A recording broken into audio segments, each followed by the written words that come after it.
আজকে বাবুকে টিকা দিতে নিয়ে যাব। আর এর আগে হচ্ছে যাই মানে খাবারটা কমপ্লিট করেছি, মানে আমি আজকে ভরা পেটের পোলিও টিকাটা খাইয়েছি। তো আজকে যা রান্না করছি সেটা আমার বাচ্চা একদমই পছন্দ করেনি, চলো তোমাদের সাথে শেয়ার করি। আজকে আমি সব থেকে উপকারী একটা উদ্ভিজ্জ প্রোটিন রান্না করছি, এটা হচ্ছে রাজমা।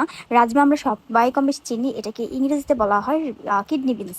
তো এটা কেন বাচ্চাদের জন্য উপকার সেটা তো বলবোই, কিন্তু এটা একদম রান্না করাও খুব সহজ। তো আমি যাই হোক এখন হচ্ছে 2 কাপ নিয়েছি, এখানে গরম কুসুম গরম পানি দিয়ে ভালোভাবে ভিজিয়ে রাখবো আধা ঘন্টা। আমি ডিম দিয়ে রান্না করবো, এই জন্য 2টা ডিম আগে থেকে সেদ্ধ করে রেখেছিলাম। আর ডিমগুলো এখন হচ্ছে মশলা দিয়ে মাখিয়ে রাখবো সাইডে। আর এদিকে হচ্ছে আমার বড় মেয়েকে নিয়ে আমি বিনসগুলো ভিজানোর পর একদম উপরে চামড়াটা খোসাটা নরম হয়ে যায়, এভাবে ছাড়িয়ে নিতে হয়। তো আমি আর জান্নাত হচ্ছে এগুলো খোসা ছাড়িয়ে নিচ্ছিলাম। রাজমাতে প্রচুর পরিমাণে আয়রন থাকে, ভিটামিনের দারুণ উৎস। অনেক ছোট বাচ্চাদের কিন্তু আয়রনের ঘাটতি দেখা দেয়, যেমন আমার জাইফামণির কিন্তু অসুস্থ হওয়ার পর আয়রন আর রক্ত দুটোই খুব কম ছিল, যার কারণে হচ্ছে আমাদের ডাক্তাররা বলে যে আয়রন জাতীয় যে খাবারগুলো বা আয়রন সমৃদ্ধ যে খাবারগুলো আছে এগুলো যেন ওকে খাওয়ায়। তো রাজমা বিনস আমি এই সপ্তাহে 2বার ওকে খাওয়াই। এগুলো আমি গুঁড়ো করে রাখছি, গুঁড়ো করে খাওয়াই। আর আজকে হচ্ছে দানা দানা প্রথমবার রান্না করে দিচ্ছি, যে দেখি ও দানা দানা খেতে পারে কিনা।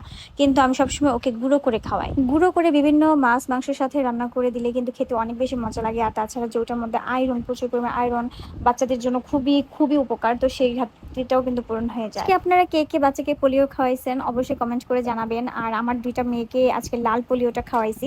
ওদের দুইজনের বয়সই যেহেতু 1 বছরের উপরে, 1.5-2 বছরের মতো, তো যাদের বাচ্চার হচ্ছে 6 মাস বয়স তাদের বাচ্চার মনে হয় নীল কালারের পোলিওটা। আজকে আমার মনটা অনেক বেশি খারাপ হয়ে গেছে, কারণ এত শখ করে রান্না করলাম, এত মজা করে রান্না করলাম, কিন্তু জাইফা তেমন একটা খাইলো না বা পছন্দ করলো না। তো যার কারণে একটু মনটা খারাপই হয়ে গেছে, কিন্তু কিছু করার নাই, যা খাইছে আলহামদুলিল্লাহ। আর সবসময় শুনি যে পোলিও টিকা খাওয়ার আগে নাকি বাচ্চাদের ভরা পেটে নিয়ে যেতে হয়, যার কারণে সকাল সকালে আমি রান্না করে খাওয়াই নিয়ে গেছিলাম। হালকা পাতলা বেশি খায় নাই, অল্প যাই খাইছে আলহামদুলিল্লাহ। আপনাদের বাচ্চাদের যদি শরীরে আয়রনের ঘাটতি থাকে তাহলে কিন্তু এই রাজমাটা মানে খাওয়াতে হবে, কারণ এটাতে প্রচুর পরিমাণে ভিটামিন আর আয়রন থাকে।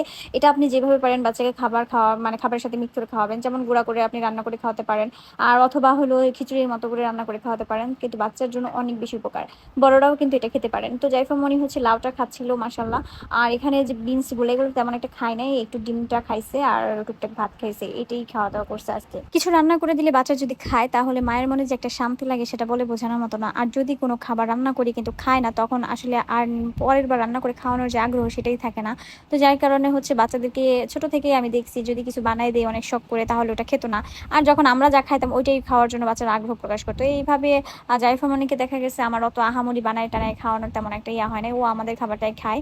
আর ছোটবেলায় ওকে আমি অনেক কিছু বানাই খাওয়াইতাম, বাট এখন তেমন আসলে খাওয়াই না, ও আমাদের খাবারটাই খায়, আলাদা করে কিছু বানাইলে তেমন একটা খায় না। কিন্তু সকালবেলা ব্রেকফাস্টে ওদেরকে পেনকেক বা কিছু একটা বানাই দিতে হয়, ওগুলো আলাদা, বা বিকেলে একটা নাস্তা দিতে হয়, ওটা করতে হয় এখন পর্যন্ত।